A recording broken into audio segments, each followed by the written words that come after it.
The bar was loud. Marines off duty. Beer flowing. Laughter bouncing off the walls. In the corner sat an old man in a wheelchair. Quiet, calm, just sipping his whiskey. Most didn't notice him until one loud recruit did. "Hey, Grandpa." The kid laughed. "You ever even serve or just wear the hat for discounts?" A few chuckles rolled through the room. The old man didn't flinch. He just looked up, steady eyes, voice low. "You could say I did my time, son." The Marine smirked. "Yeah, then what was your call sign?" The old man set his glass down. No anger, no pride. Just 2 words. Reaper 1. The laughter stopped. Every head turned. Because that name wasn't a story. It was a warning. A call sign whispered through generations of Marines. The man who went dark in Fallujah and never came back until now. And within minutes, the man who mocked him would be calling his commander because he just realized who he was talking to. If you respect our veterans, if you believe real heroes walk among us every day, hit that subscribe button and tell us where you're watching from. Because tonight you're about to meet one. The clock above the bar ticked softly beneath the buzz of neon lights. The place was half full, the kind of late-night crowd that gathered near Camp Pendleton every Friday. Laughter echoed from one side of the room where a group of young Marines in their 20s were drinking hard and bragging harder. The air smelled of beer, grease, and salt from the ocean. At the far end of the counter sat an old man in a wheelchair. His back was straight, his white hair trimmed close, his weathered hands wrapped around a half-empty glass of whiskey. The bartender, a broad-shouldered man named Eddie, refilled his glass without asking. "Long night, Jack?" he asked quietly. Jack Reynolds gave a small shrug. "Long life." He said it without bitterness, just truth. His voice was steady, low, the kind that carried weight even when spoken softly. The Marines at the other end didn't notice him yet. They were too busy laughing, pounding the table, shouting about deployments and victories that still smelled of youth and adrenaline. Eddie watched them from behind the counter. "They remind you of anyone?" Jack smiled faintly. "All of us." Before we knew what it cost, that line hung in the air just long enough for the door to swing open. Another burst of noise rolled in with 2 more Marines joining their friends. Louder, cockier, their confidence unshakable. One of them, a tall corporal with a square jaw and an undercut, noticed Jack's wheelchair first. He elbowed his buddy. "Look, boys. Grandpa came for happy hour." Laughter erupted. Jack didn't react. He just took a sip of his whiskey, eyes still on the TV above the bar. The corporal grinned wider, emboldened. "Hey sir, you lose that license or just the legs?" Eddie froze mid-pour. The bar went quieter. The kind of silence that comes before something breaks. Jack didn't even look at them. "Easy, Corporal," Eddie warned. "It's fine," Jack said, his tone calm, but sharp enough to stop the bartender mid-step. He finally turned his head, meeting the Marine's smirk with a look that didn't need to raise its voice. "Son, the last man who spoke to me like that is buried in Arlington." That sentence shifted the air instantly. One of the younger Marines coughed awkwardly, looking away, but the corporal wasn't ready to back down. He leaned against the bar, forcing a grin. "All right, tough guy. You a vet." Jack's eyes drifted down to his glass. Once. The Marine laughed. "Come on. Every guy in this town says that. What were you supply logistics? Cook." Eddie muttered under his breath. "You should stop now, son." But he didn't. He reached over, tapping the side of Jack's wheelchair. "You don't look like no grunt to me, old man." Jack's jaw tightened slightly. For a brief second, something dangerous flickered behind his calm eyes. Not anger, not pride, just memory. "I looked worse when it happened," he said quietly. "When what happened?" The corporal pressed. Jack lifted his glass, took one more sip, and set it down with deliberate precision. Then he turned fully, his wheelchair squeaking slightly as he faced them. "Son," he said, "you ever hear of a call sign?" The corporal blinked. "A call sign? Sure. Every Marine gets one eventually." Jack nodded. "Mine was Reaper 1. The laughter stopped completely for a heartbeat. Nobody moved. One of the older Marines at the table, a sergeant with a scar running down his cheek, slowly lowered his beer. His eyes widened. "Reaper 1. He repeated softly.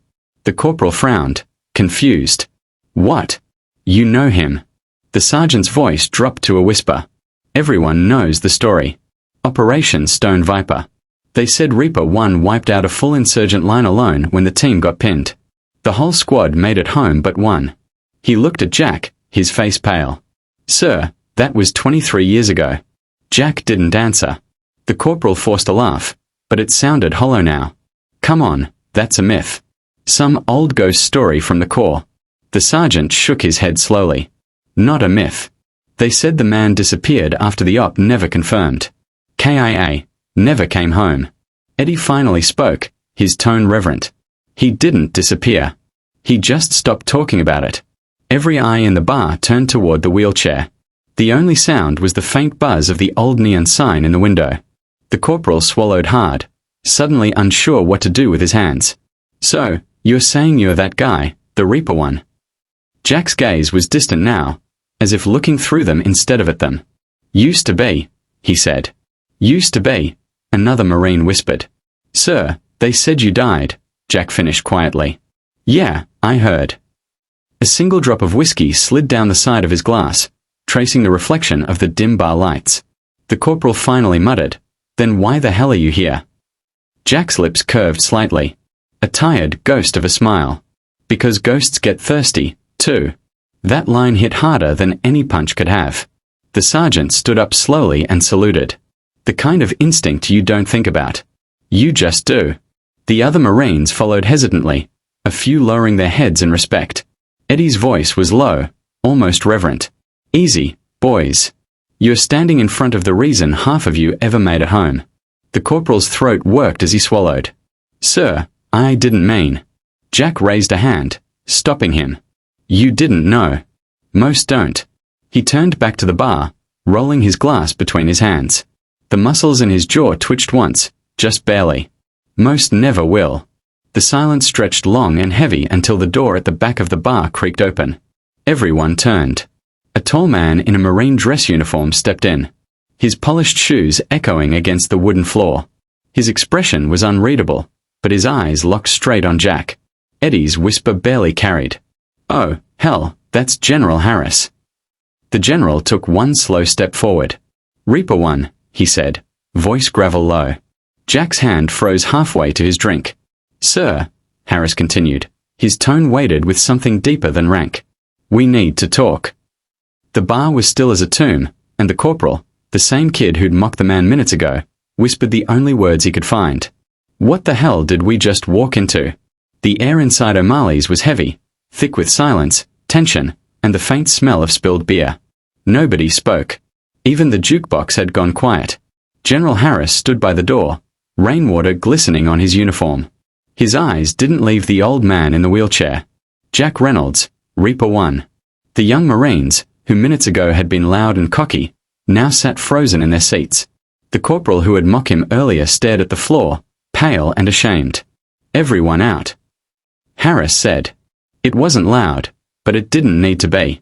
Marines moved fast when a general gave an order. Even off duty. Chairs scraped the floor, boots echoed toward the exit, and soon it was just Harris, Jack, and Eddie behind the bar. Harris walked slowly toward him, boots steady on the old wood. You're supposed to be dead, he said quietly. Jack didn't look up. I've heard that before. You vanished after Stone. Viper, Harris continued, his tone clipped. Professional, but there was something underneath it. Something almost human. No reports, no body, just a black file and a flag folded for a widow who never saw a casket. Jack's eyes flicked toward the empty whiskey glass. Maybe that's how it was meant to stay. Not anymore, Harris said, his voice tightening. You showing your face here? You have no idea what you just stirred up. Eddie leaned against the counter, arms crossed. He came here to drink, not start a war. Harris glanced at him briefly, then back at Jack. You think you can just disappear for 2 decades and walk into a bar wearing your ghost like it's nothing? Command's going to see this. They already have. Jack's jaw tightened. I didn't come here to make headlines. Then why? Harris pressed. Why now? Jack took a breath, his voice rough. Because I'm tired of pretending I died when I didn't. The general paused, studying him, and for the first time some of the hardness in his face cracked. You should have stayed dead, Jack. You don't know what's coming if they find out. Jack's eyes lifted then, steady and sharp. They already have. The words landed heavy. Harris froze for a moment, realizing the weight behind them. Outside, thunder rolled. Eddie frowned. General, what's this all about? What's Stone Viper? People whisper about it, but no one ever says what happened. Harris didn't answer right away. He pulled out a chair and sat down across from Jack. It was 2002, he said finally. Deep desert, northern Iraq, small recon unit. Mission was simple. Extract 2 hostages before a hostile faction moved them across the border. Jack's voice cut in quietly. Intel was wrong. There weren't 12 hostiles. There were over 100. Harris nodded. You were pinned. Reinforcements couldn't get through. We lost contact. Everyone thought you were gone. Eddie swallowed hard. And you weren't? Jack shook his head.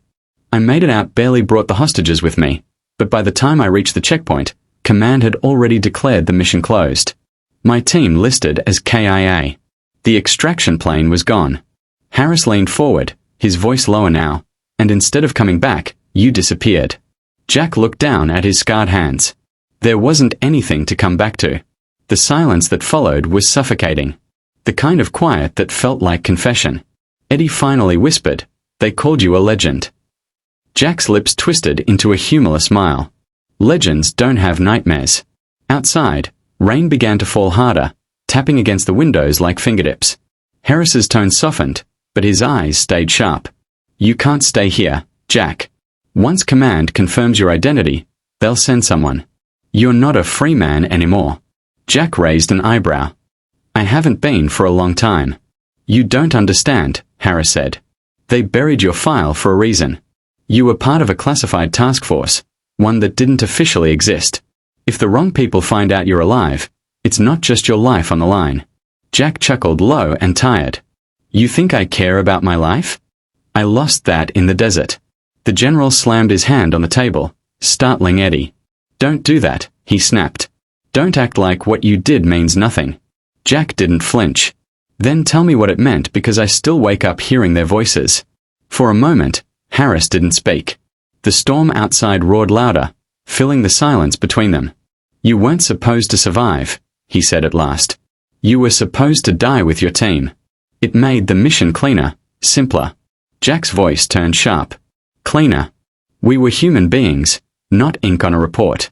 Harris exhaled slowly. You were heroes, but heroes complicate politics, so Command erased you.